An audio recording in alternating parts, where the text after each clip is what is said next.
Voilà, bonjour, bienvenue sur ma chaîne YouTube Pépé World avec Sylvain. Salut Sylvain. Salut Pépé. Ça va? Ça va et toi? Je suis en pleine forme, c'est une grande période pour nous parce que déjà qu'on bosse toute l'année, on bosse encore plus à la fin de l'année. Because... Il faut faire un petit bilan de fin d'année. Bilan de fin d'année, Black Friday, fête de fin d'année, on se dit... Que se passe-t-il en projection? Alors Sylvain, avant qu'on commence, comme tu bosses à fond sur Frandroid, moi il y a un truc qui m'a épaté, c'est le nombre de tests que tu as fait cette année de projecteurs sur Frandroid. C'est du délire. On en est où? 19 produits testés cette année. Juste en vidéoprojecteur. On parlera après des téléviseurs, ce sera l'objet d'une autre vidéo, d'un autre débat, d'une autre bande-annonce, je ne sais pas. Voilà. 19 vidéoprojecteurs testés sur les lignes de Frandroid, vous pouvez retrouver. Tu n'avais jamais testé autant? Non, là c'est... On a décidé de passer la marche, ou en tous les cas la vitesse supplémentaire, mais force est de constater que nous avons plein de produits qui nous arrivent tout simplement. D'où ça? D'où est-ce qu'ils arrivent? De Chine. Voilà, oui, effectivement, aujourd'hui, sans les Chinois, pas de vidéoprojection. Pas de vidéoprojection sans les Chinois ou l'inverse, vous le mettez dans le sens lequel vous voulez. On est d'accord, quand Sylvain dit ça, on a quand même le marché des projecteurs avec Epson qui est japonais, on a Sony qui est... On a quelques Taïwanais aussi. On a quelques Taïwanais avec BenQ par exemple, ViewSonic partagé Optoma.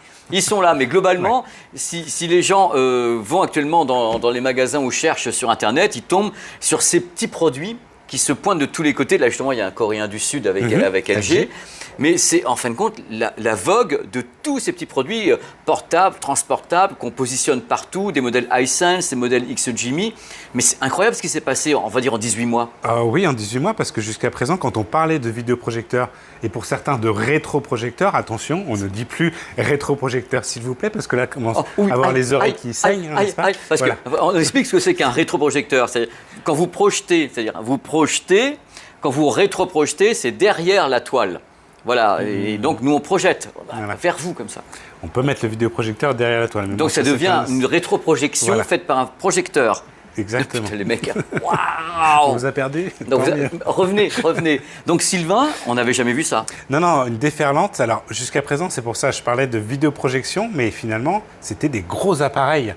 Toutes les marques historiques dont on parlait, japonaises, taïwanaises, nous sortaient des gros vidéoprojecteurs. Et là, finalement, on se retrouve avec des petits appareils. C'est la taille d'une canette, un petit peu plus gros qu'une canette d'une différentes marques, soda, bière et autres. Et puis voilà, avec des concepts très originaux, montés sur pied. Voilà, tout simplement, avec une batterie à l'intérieur. Vous le promenez, vous l'allumez.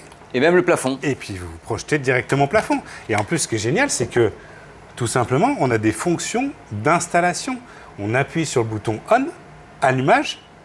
L'image se règle automatiquement. Il corrige le trapèze, il fait la netteté. Que demander de plus, franchement? Que demander de plus? Alors moi, je me fais l'avocat du diable quand même, Sylvain, par rapport à ce que tu dis. Ça, c'est très sympa. On va tout de même pas faire croire aux gens que ces produits-là ont l'image des gros bousins fond de salle. On n'est plus dans la même dimension. On est sur quelque chose qui est différent parce que le marché a changé. Il est en train de changer. Moi, je pense qu'il est en train d'avoir une scission quelque part entre les gens qui continuent comme toi et moi, parce qu'on a des projecteurs fond de salle, avoir de l'Epson, du Sony, des produits qui sont des JVC, donc des gros bousins, et toute une génération de gens qui n'espéraient peut-être même pas avoir ce type de projecteur, qui du coup ont trouvé ces produits pour avoir des images chez eux, et tant mieux. Oui, bien sûr. Et tant mieux. Je dirais que c'est un usage différent, parce que comme tu les appelles les gros bousins, ce sont des vidéoprojecteurs qui ont pour vocation d'être à installation fixe, en fond de salle typiquement, éventuellement sur le côté, voire éventuellement devant, mais surtout en fond de salle. Ce sont des vidéoprojecteurs aussi qui vont être très lumineux, voire extrêmement lumineux. Ça, on n'est pas au dixième de la luminosité que ce que peut nous offrir un vidéoprojecteur fond de salle, les fameux gros bousins dont tu parles. Donc voilà, là c'est plutôt un usage nomade. On va pouvoir le mettre dans un sac à dos, on va pouvoir le ranger, le sortir à loisir, chez soi ou finalement dans une chambre. Chambre d'étudiant, chambre de parental, pourquoi pas, mais voilà. Dans le living, il est planqué quelque part, il y a du monde à la maison, il y a un mur blanc, on en voit. On le sort, effectivement. Donc, c'est une autre utilisation, mais ce que moi je vois de très positif dans tout ça, c'est que d'abord, la qualité est en net progrès. Pour ces petits produits, c'est du délire complet. Et il y a de plus en plus de gens qui peuvent justement acheter des projecteurs. C'est ça que je regrettais auparavant. Parce qu'auparavant, c'était vraiment un gros investissement, Sylvain, avec ces gros bousins qu'on plaçait, il fallait une toile, il fallait une pièce. Maintenant, est-ce qu'on peut dire qu'avec ces produits, et ils ne sont pas tous là, vous les voyez d'autres qui apparaissent en incrustation, est-ce qu'on peut dire que les gens n'ont pas forcément besoin d'avoir une pièce dédiée et que même sur un mur blanc, ça fonctionne? Alors, ça fonctionne effectivement. L'idée, comme je parlais tout à l'heure, c'est la luminosité. Et plus vous allez avoir de luminosité aussi dans la pièce, plus il va falloir que votre vidéoprojecteur il soit lumineux. Donc, typiquement, avec ce type de vidéoprojecteur, il faut quand même faire l'obscurité pour pouvoir en profiter. Ou la semi-pénombre. Ou au minimum la semi-pénombre. C'est là où on va véritablement pouvoir exploiter toute la luminosité du vidéoprojecteur avec des couleurs qui sont quand même pas véritablement fidèles aussi. Attention, hein, voilà, on n'est pas sur des réglages non plus home cinéma. On a des couleurs qui sont saturées, clairement. Quand vous allez voir tous les tests que j'ai pu faire sur ces petits vidéoprojecteurs, on est largement au-dessus du seuil tolérable pour la vidéoprojection. Ça pète, quoi. Voilà, c'est flatteur, diront certains. C'est très flatteur. C'est très flatteur. Exactement. Mais voilà, il ne faut pas s'attendre à une image home cinéma de très bonne qualité. Il y a éventuellement quelques petits réglages qu'on peut faire dans les paramètres, mais ce qui est important, c'est de pouvoir l'installer facilement en 2-3 secondes, et hop, tout de suite, on a une image. Non. Et on parlait de prix tout à l'heure, on commence à 200 €. Justement, à 200 € tu en as testé? Même 100 €. Même 100 €. Alors justement, parce qu'il y a un truc que tu viens de dire, on ne faut pas s'attendre à une image de qualité avec ces produits-là. Ouais. On parle des petits bousins, mais tu sais que dans les petits bousins, il y a les cubes. Tu sais, les cubes de Hisense, les cubes de XGIMI, est-ce que ça, tu le considères comme un petit bousin ou c'est déjà un produit différent? Non, ça c'est déjà un produit différent. Finalement, en fait, il va y avoir 3 catégories. Les petits, les plus compacts en fait, tout simplement. Les petits Hisense dont tu parlais, voilà. Les Valerion par exemple, Vision Master Pro 2 ou Max. Ce sont des monstres quand même ceux-là. Non, pour moi, c'est pas encore des monstres. Quand on parle par exemple du Sony, le Bravia 7. Ouais, mais il vaut 5 000 €. Bah oui, mais c'est pas une question de prix. Ou le Epson 9400 par exemple. Qu'on a tous les deux. Voilà, ce sont plutôt dans la catégorie gros bousin. Oui, donc si je comprends bien par rapport à ce que tu me dis, même les produits comme les Hisense, les cubes, parce que la mode des cubes n'arrive pas totalement aux performances des gros bousins, parce qu'ils sont trop petits pour balancer tout ce qu'il faut. Alors ils sont à la performance en termes de luminosité, par contre en termes de réglage, à ma connaissance, pour l'instant, en ayant testé, le seul qui fait quasiment jeu égal, c'est le XGIMI Horizon 20 Max. C'est une bête. C'est une bête. De luminosité, 5700 lumens quand même, officiellement. Après mesuré, c'est un petit peu moins. Mais ce qui est intéressant, c'est que là, pour le coup, en termes de calibrage, vous avez déjà, avec les réglages d'usine, vous avez déjà des réglages qui sont très bons. Et un shift optique. De 3. Et un shift optique. Le shift optique, c'est l'optique qui monte et qui descend et qui se cale. Ça, justement, la gamme dont tu parles, parce que les images arrivent en même temps sur le côté de Sylvain, la gamme dont tu parles, parce qu'il faut quand même organiser un petit peu cette vidéo. On va essayer tu en as testé beaucoup. Donc, on va prendre des modèles qui sont donc, on va dire, début de gamme. Tu as même testé des produits que tu disais à 120 ou 130 €, 200 €. On va monter vers les petits tubes comme ça. On va aller vers les produits comme le Valerion ou bien la gamme XGIMI, Hisense. Et après, on va finir avec les bousins dont on parlait depuis tout à l'heure, donc les monstres qui sont très différents parce qu'ils font ça. Donc, pour que les gens sachent, en cette période de Black Friday et cette période de fin d'année, là, les modèles les moins chers que tu as testés, on est sur quelle performance et quelles sont les références des produits? Alors, le modèle le moins cher que j'ai pu tester, c'est un modèle donc XGODI. Gimbal N6 Pro, pour ne pas le citer. Voilà. C'est sa référence. Par pitié. Je t'en supplie. Vous trouvez sur Amazon aux alentours de 100-110 €, s'il vous plaît. Oui, oui. C'est même pas le prix de mes baskets. Alors, il est monté sur une balancelle en plus, donc il peut s'incliner. Donc c'est ça, en termes d'utilisation, c'est sympa. Il a toutes les fonctions de correction du trapèze, de netteté par rapport à la distance à laquelle vous le positionnez face au mur ou face idéalement à une toile. Et donc on est à un peu plus de 100 €. Alors par contre, il ne faut pas effectivement s'attendre à un calibrage de folie sur la partie home cinéma, n'est-ce pas? En termes de luminosité, c'est pas foufou non plus. 100 €, ça fait 100 120 €, voilà. Ça fait le boulot. Alors son petit défaut, entre guillemets, c'est que c'est pas du Google TV à l'intérieur. C'est un système qui est propriétaire, mais quand même, vous avez Netflix et Prime Video. Voilà. Avec une prise HDMI, vous lui branchez derrière un petit Fire TV ou un Chromecast, et puis vous avez tous vos systèmes connectés, il n'y a pas de souci. Donc c'est le moins cher que tu as testé sur Android. Ouais. Donc celui-ci, malgré tout pour le tarif, on peut dire que les gens ne peuvent pas se planter, parce qu'à 120 €, qu'est-ce que tu vas te planter? Tu ne peux pas te planter avec ça. Non, c'est compliqué. Voilà. Si on monte en gamme, on est vers quoi Alors, si on monte en gamme, effectivement, là on va se retrouver avec du Xiaomi, le Smart Projector L1 par exemple, qui est à autour de 200 €.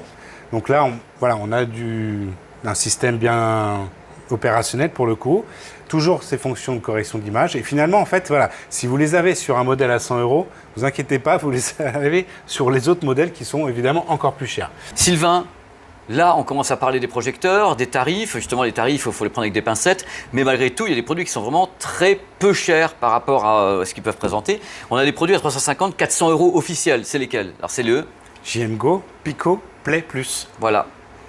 Qui peut servir d'enceinte Bluetooth aussi, celui-ci. Moi, j'ai vu fonctionner. Ouais. C'est 400 € ou 390 € ou un truc comme ça. C'est un petit produit sympa, mais regardez, c'est carrément une enceinte JBL, quoi. C'est-à-dire, tu pars avec, tu l'installes, tu projettes, c'est extrêmement pratique. Voilà, c'est pas pour faire l'article parce que c'est un petit d'achat, mais tu positionnes et il se cale. C'est des petits produits sympas. N'attendez pas l'image d'un Sony Bravia 7 avec ça. C'est un petit produit à 400 €. Il faut vraiment qu'on saisisse qu'en vidéoprojection, encore pire qu'en téléviseur, les qualités sont très différentes par rapport au type de produit. Là, on est sur des produits qui sont donc vraiment très début de gamme. Tu en as un autre, quoi, je crois, de 400 €. Ça me fait penser qu'on n'a pas parlé de la définition. Ah. Tous ces vidéoprojecteurs compacts, ils sont Full HD. Attention, sauf celui-là, c'est mon petit préféré. C'était le vidéoprojecteur de l'année dernière, le meilleur vidéoprojecteur compact de l'année dernière. Qui est le Cinebeam Q, s'il vous plaît, qui fonctionne en Ultra HD. Attention, Ultra HD simulé. Hein. Simulé, mais donc on verra sur son prix tout à l'heure parce qu'il vaut, je ne sais pas. Il vaut, je crois, 700 ou 800 €. Il est dans la catégorie 700. Donc là, on est dans les 300-400 officiels. Hein. Voilà. Après, les prix, ils changent. Hein. Tout à fait. Alors celui-là, c'est le TCL A1S en fait. C'est une version améliorée du A1 qui est sorti, ou qui est pas sorti l'année dernière, qui est sorti en Chine, mais qui n'est pas sorti chez nous. Voilà, il était annoncé. Oui, il a été annoncé. Oui, il a été annoncé. Finalement, on n'a pas eu droit. Olivier nous l'a annoncé, et ça y est. Et alors, ce qui est intéressant, c'est que voilà, vous voyez, là ici, je m'en sers comme poignet, je me balade avec tranquillement, et là ensuite, je m'en sers comme pied. S'il vous plaît. Là, mais moi, ce qui m'épate, c'est que tu vois, les deux font presque le même prix. Il y a quand même une différence de bousin, quoi. Alors, il y a une différence de bousin, mais je dirais que la qualité de l'image est meilleure avec celui-là. S'il vous plaît. D'accord. Et notamment de l'audio aussi, pardon. Bah oui, je vois l'audio ici. Non, là, il y a deux haut-parleurs de chaque côté. Et franchement, vu la petite spécificité du truc, bah, ça me toi, tu l'as testé, de toute façon, celui-ci. Et l'image est correcte pour 400 €. L'image est, pour 400 €. Donc, c'est TCL qui fait ça. C'est TCL qui fait ça. Ils en ont un deuxième, c'est le C1 également. Alors celui-là, il est monté sur un petit pied. On peut l'incliner un petit peu à la façon du... Oui, mais il est plus grand, il est comme ça. Donc, vous vous rendez compte, on fait une vidéo là avec Sylvain, un peu à bâton rompu, qui va durer peut-être 3 quarts d'heure, mais je chapitre. Donc on a des produits, on a commencé avec des produits à 120 €, on a eu des produits à 200 €. Officieux, hein, les prix changent. Et là, on est sur des produits donc, maintenant à 400 €. Donc, c'est super intéressant pour les gens. Après, si on monte encore un petit peu, on a ce produit-là. Directement. Le Mogo 4. Alors, il y a deux versions du Mogo 4. Exactement, tout à fait. Il y a le LED et le laser. Ok, donc ça, c'est le LED. C'est le moins cher des deux. 600 € à peu près. Et le modèle laser? Laser aux alentours de 800 €. D'accord. Donc, on peut quand même essayer de conseiller aux gens peut-être de prendre le laser. Alors, le laser sera un peu plus précis, effectivement, en termes d'image. Des colorimétries. Oui, tout à fait. Par contre, le LED a la possibilité de vous apporter quand même une image qui est un peu plus douce. C'est plus soft. Ouais, c'est moins, je t'en fous parce qu'il faut maîtriser le laser. Et ça, c'est les produits qui sont très très chers, qu'à maîtriser quand on est en trichroma ou autre. Donc là, le petit produit est sympa. Il y a une télécommande. C'est un produit que vous avez vu déjà sur la chaîne parce qu'on a fait quelque chose autour de XOJimmy et justement à Frandroid aussi parce que Arnaud était avec moi. Donc là, le produit, c'est le Mogo. Il faut savoir que XOJimmy est un géant. Hein. Mogo 4. Mogo 4.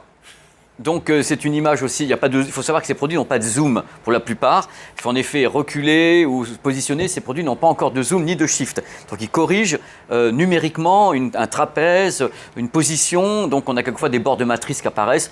C'est normal, sur des produits qui sont encore dans des prix qui sont, ça peut paraître cher déjà 600 €, mais dans le monde de la projection, c'est pas cher. Ouais. Ce qui est intéressant, c'est qu'il a une batterie intégrée, 2h30 d'autonomie. Donc voilà, 2h30, ça permet quand même de regarder un film relativement long.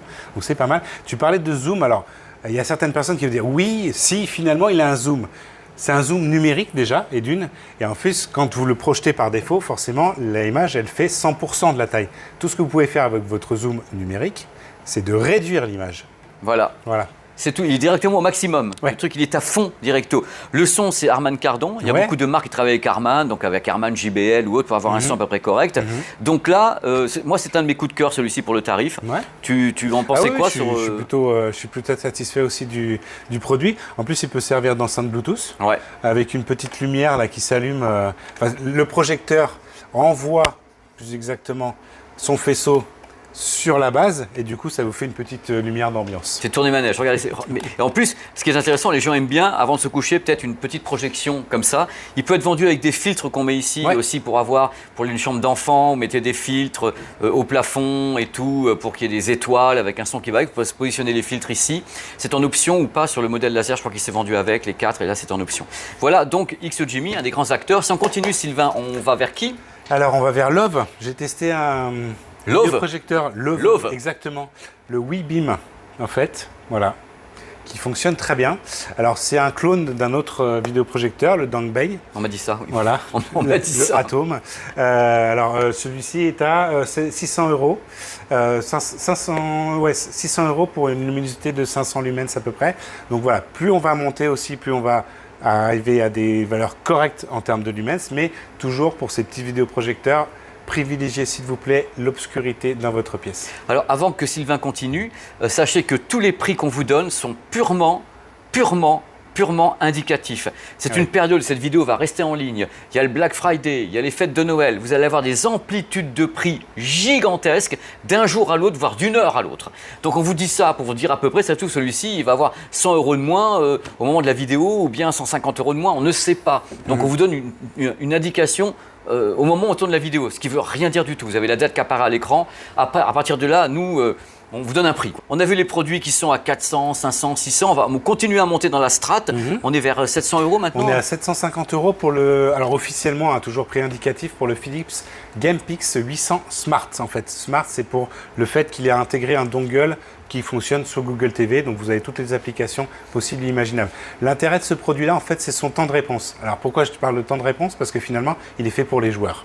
Voilà, on est encore sur une définition Full HD, avec correction de l'image plus ou moins manuelle, plus ou moins automatique, mais en tous les cas, temps de réponse intéressant, et surtout, il est très lumineux. Parce qu'il faut savoir que tout ce qui est là pour le moment, c'est pas vraiment pour le gaming. Et la plupart des projecteurs qui sont des petites bestioles, elles ont encore un peu de mal avec la latence et il faut monter vers les gros bousins, donc les Bravia 7 et autres pour avoir une latence minime. Alors après, on peut jouer quand même. Attention, on ne veut pas dire qu'on ne peut pas jouer avec ces vidéoprojecteurs. On dépasse pas 60.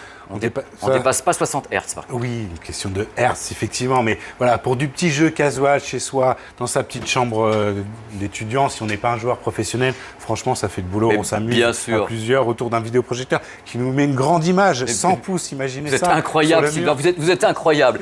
Donc là, on a parlé du Philips, on va continuer le cheminement dans le monde de la projection, on monte encore en gamme. Oui, tout à fait. Alors cette année, j'ai testé le Dongbei MP1 Max.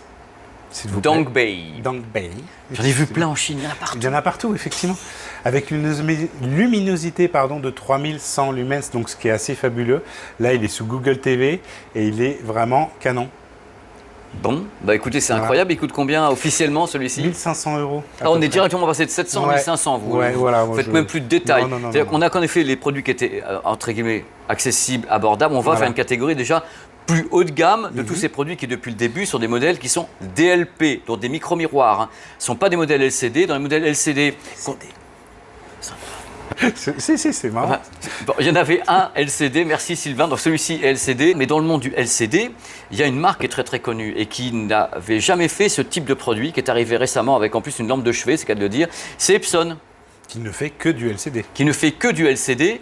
Et Epson a sorti une gamme de produits intéressante, dont un modèle à 1100 € officiel, qui s'appelle le modèle...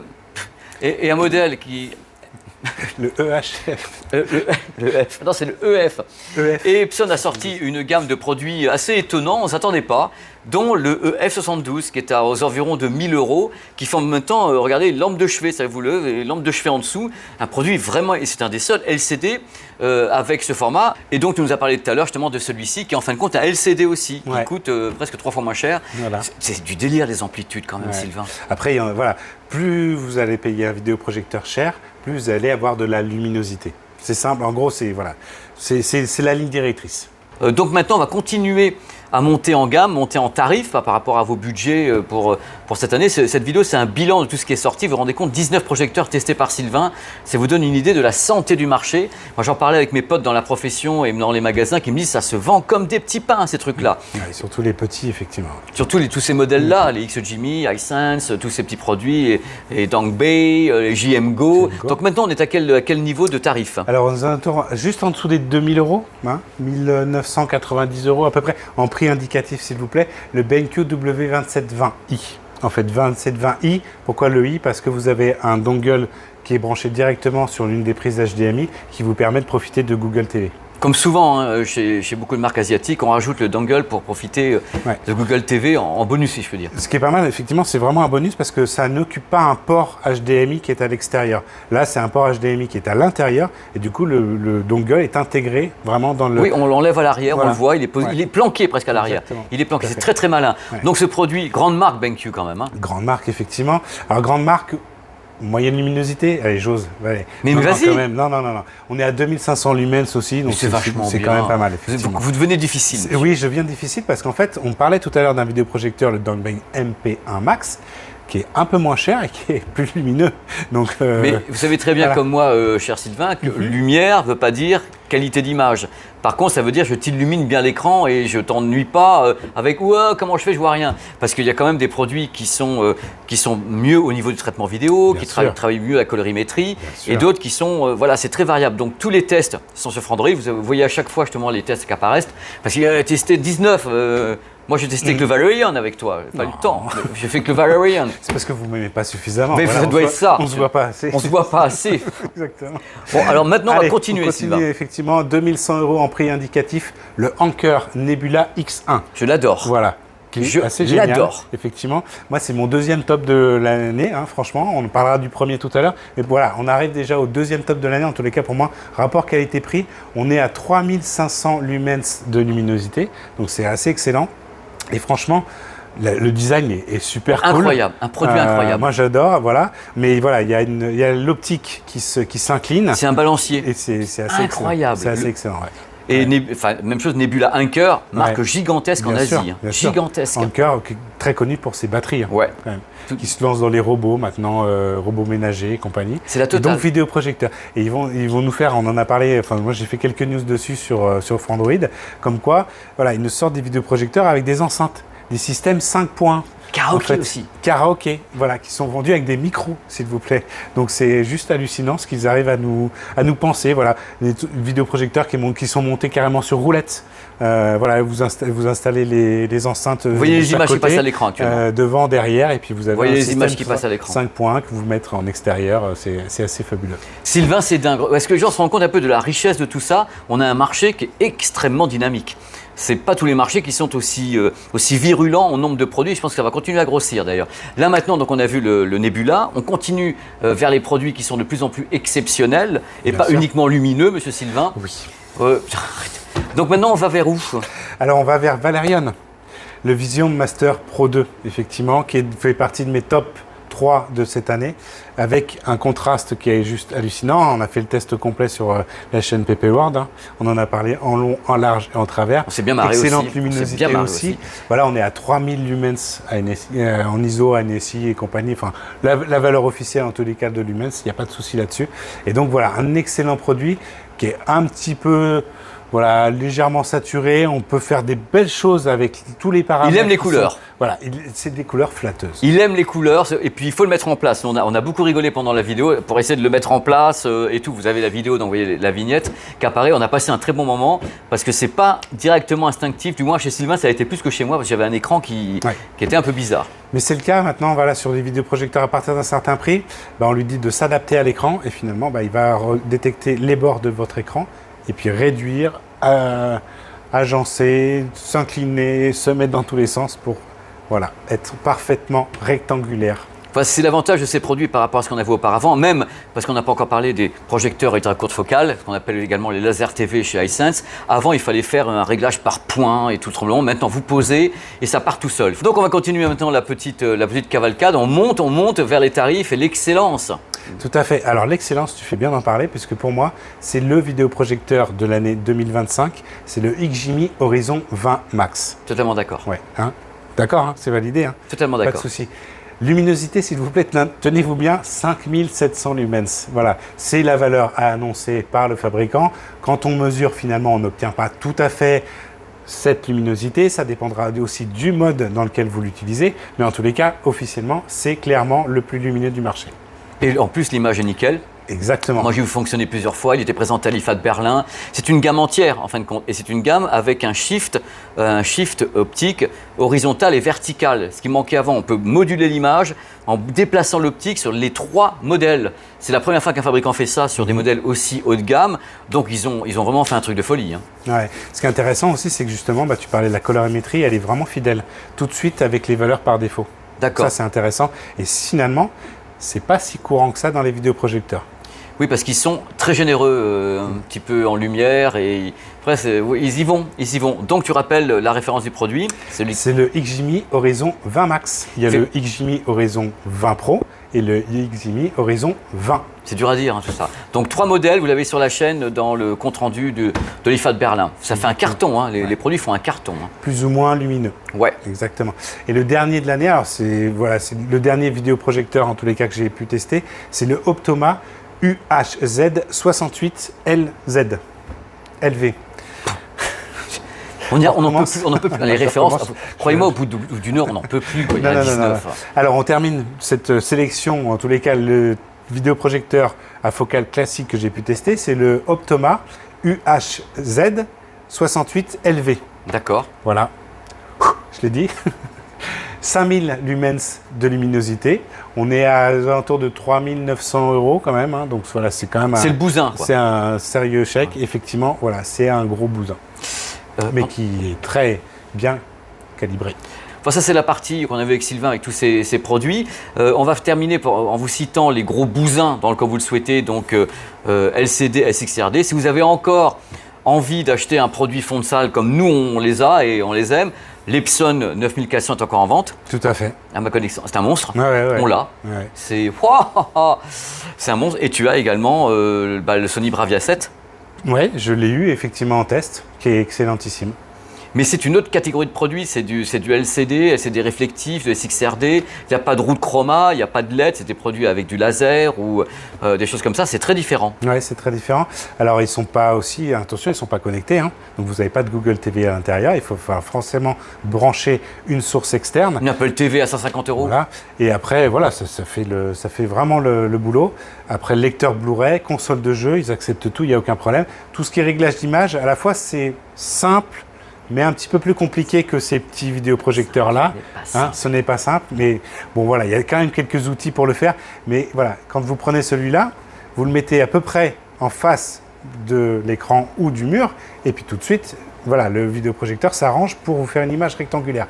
Sur les gros bousins, comme les appelle notre ami Pépé, voilà, il y a un petit peu plus de réglage à faire, mais en tous les cas, une fois que vous avez réglé cette image, c'est magnifique. C'est magnifique. Mais ce sont d'autres produits, d'autres gammes de produits, d'autres tarifs également. Il y a un truc important également par rapport à tout ce que tu as dit, puisque tu as testé tellement de choses, c'est la vogue, on va dire encore naissante, de ce qu'on appelle les projecteurs à ultra courte focale. Bien sûr. Hisense les appelle les laser TV, ces projecteurs, ces blocs qu'on place près de l'écran, et tu en as testé aussi. Oui, on les place finalement à quelques centimètres, 10, 20 cm grand maximum, donc c'est génial parce que finalement on se sert de son meuble TV pour l'installer dessus et d'avoir une image qui fait 80-100 pouces de diagonale. Donc c'est excellent. 120 pouces, facile avec certains modèles. Vous vous rendez compte, c'est un gain de place. Là, il est en fixe, par contre, ce ne sont pas des modèles mobiles. Il est en fixe, il est planqué, hop, vous allumez et il est tout près du mur, comme une petite barre de son. Exactement. Le premier modèle que j'ai pu tester, en fait, c'est le Optoma Photon Go. Minuscule, effectivement. Alors, il faut savoir que c'est le cousin, frère jumeau du Thomson Cyrus. On m'a dit ça aussi. Hein, voilà, c'est les deux mêmes modèles. Alors, le gros truc, voilà. Hormis le fait qu'ils se placent à seulement quelques centimètres du mur, ils ont tous les deux, le Thomson comme le Optoma, une batterie intégrée. Et donc ça c'est génial parce que vous avez un peu plus de 2 heures de vidéo que vous pouvez faire avec, sans être à proximité d'une prise électrique. Comme ça, le produit, il est comme ça.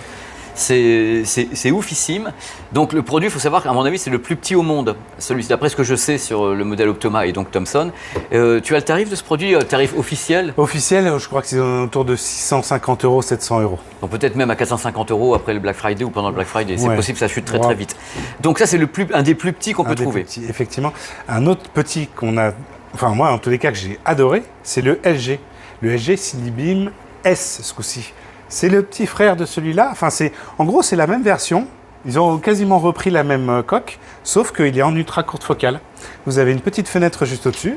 Vous le placez à 20 cm du mur et vous avez une image qui fait 80, 100, 120 pouces. Pourquoi pas? Allons-y. N'en jetez plus. Et celui-là, alors il est un petit peu plus cher. On est aux alentours de 999 € ou 990 € par là. Le design est dingue. Le design il est hallucinant. C'est un petit cube. C'est formidable. Franchement, on dirait pas. Une personne qui rentre dans votre salon, qui découvre ça sur le meuble télé, il n'a pas l'impression que c'est un vidéoprojecteur. C'est une petite enceinte surround, quoi. C'est une petite enceinte surround. Complètement. On continue, toujours plus fort, toujours plus grand, toujours plus cher quelquefois, mais bon, allez, let's go Sylvain. Voilà, on est à 1450 €, toujours en prix indicatif s'il vous plaît, pour le Hisense PL2. C'est un modèle ultra courte focale que j'ai pu tester cette année.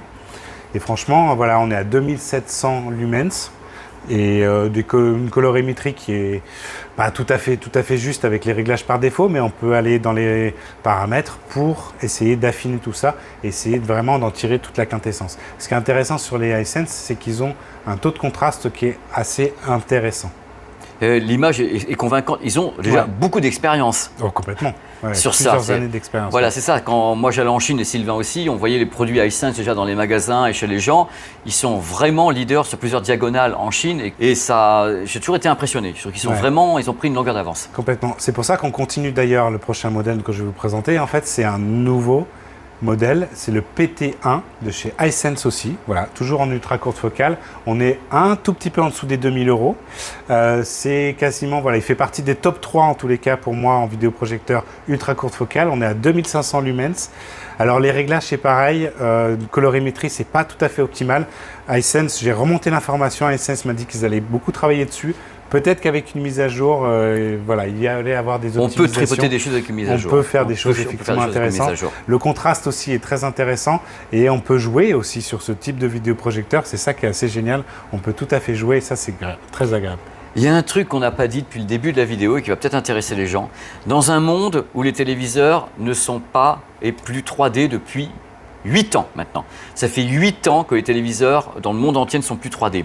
Il y a beaucoup de modèles qu'on vous a présentés qui sont encore compatibles 3D. C'est une des façons d'avoir de la 3D parce qu'en projection c'est facile à faire de la 3D et les projecteurs sont considérés comme dans un univers 3D. Donc la plupart des modèles que vous pouvez acheter, regardez bien avant de les prendre, sont compatibles 3D. Si vous avez un lecteur de Blu-ray, vous pourrez les mettre. Alors peut-être pas la plupart, mais les Hisense, certains et dont les Hisense effectivement sont compatibles avec des contenus 3D. D'accord. Voilà, c'est bien de le dire, mais voilà, regardez. Monsieur 3D. Mais non, c'est pas que je suis Monsieur 3D, mais il y a beaucoup de gens dans les commentaires qui ont encore des lecteurs de Blu-ray avec des disques et qui se disent mais je veux bien changer quelque chose, mais si j'ai envie d'acheter un produit, je veux continuer à utiliser mes Blu-ray 3D et je peux comprendre. Mais ce qu'il y a, c'est qu'en effet, s'il y a bien une catégorie qui fait encore de la 3D, c'est eux. Ouais. Alors c'est pas ceux-là, pas forcément. Attention. C'est certains de ceux qu'on vous a proposés. Voilà, tout à fait. Hisense, c'est sûr. On peut continuer maintenant Allez-y, allez-y, monsieur Silva, allez-y. On continue avec chez Hisense.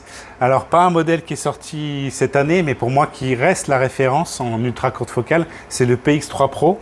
D'accord, hein, voilà. On est d'accord, Ça souffre pas d'équivalence. On est aux alentours de 3000 lumens pour un prix aux alentours de 2500 €. Histoire qu'on ne confonde pas un peu les choses. On place toujours à quelques centimètres du mur. Et là, par contre, le contraste est assez fou. C'est une valeur sûre, le produit. Hein. Complètement, effectivement. Compatible 3D, on l'a dit. Et l'un des top 3 aussi pour moi, ça reste toujours le 4Movie Theater Premium avec Google TV intégré dedans. Donc, tout le coup, toutes les applications dont Netflix. Et là, on est aux alentours de 2200 € à peu près. Indicatif, les prix changent. Nous, on vous dit ça comme ça. Hein. Pour une luminosité de 2500 lumens. Ouais. C'est quand même un marché qui est extrêmement riche, hein, qui est devenu une jungle incroyable avec des prix incroyables. On a commencé cette vidéo avec 120 €.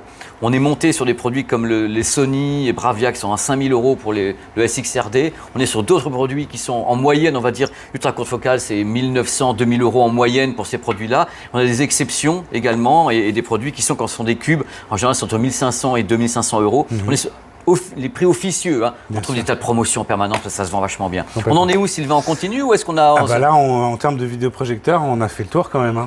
Focale, ultra courte focale, on a dépeint un peu tout ce qui se passait sur le marché. En tous les cas, tout ce que j'ai pu tester. Bien sûr, malheureusement, je ne suis pas exhaustif. J'essaierai de faire mieux l'année prochaine. 19 déjà. S'il vous plaît. Mais tester 19 projecteurs dans l'année sur Frandroid, c'est du délire. Donc je vous encourage à les regarder tous les tests. De toute façon, ils sont apparus ici à côté. Je les ai mis en exergue. C'est un travail de dingue, mais je pense qu'on aura encore plus de travail l'année prochaine. Ouais, c'est ça qui est... Et plus ça va aller, je pense que plus on va tirer vers le compact, justement. Ouais, je pense que l'idée... De plus en plus lumineux, de plus en plus compact. Et essayer de se rapprocher un peu de ce genre d'appareil qui est assez bluffant. Moi, j'adore. Je l'adore. On va aller vers ça. Donc, Sylvain, c'est génial. Merci d'avoir accepté de faire cette vidéo parce que c'est formidable. Tu as testé beaucoup de produits cette année avec Frandroid. On en verra encore beaucoup à Las Vegas. Je pense que ça va être le fruit de saison, surtout JM Go qui a des tas de gammes pas possibles. Je pense que XOJimmy va encore nous faire des tas de trucs. Hisense, il y a toutes ces marques, Dongbei. Donc ce sont des marques qui arrivent, elles arrivent de façon massive. Hein. Ouais. C'est pas tiens, ça arrive. Non, là, ils envoient. Donc écoutez, à votre bon cœur, messieurs, dames. N'hésitez pas à commenter, je chapitrerai la vidéo produit par produit par produit, comme ça vous avez le chapitrage. Et attention, je rappelle, et c'est important que Sylvain et moi on vous le rappelle, les prix, on vous a donné des prix comme ça. Hein. Non, ça vous permet de les situer dans la gamme. Entre un vidéoprojecteur à 100 €, à 500 € ou à 1500 ou 3000 €. Voilà, comme ça au moins vous avez à peu près une situation dans la gamme. Dans tous les cas, merci encore Sylvain. Merci à toi, Pépé. On va se retrouver bientôt à Las Vegas surtout. L'année prochaine alors, on se dit, c'est ça? Ouais, je pense sur la chaîne de l'année prochaine, sur Las Vegas. Et on va avoir plein de télé à tester encore, ça va être du délire complet. Voilà, merci encore, j'espère que ça a pu vous servir. Sylvain, formidable, on te retrouve sur Frandroid. Merci à toi. Avec tous tes tests, on peut plus, je sais pas comment tu fais. Je m'amuse. C'est fabuleux. On s'amuse, mais on vieillit, on travaille, on vieillit. Allez, ciao. Salut.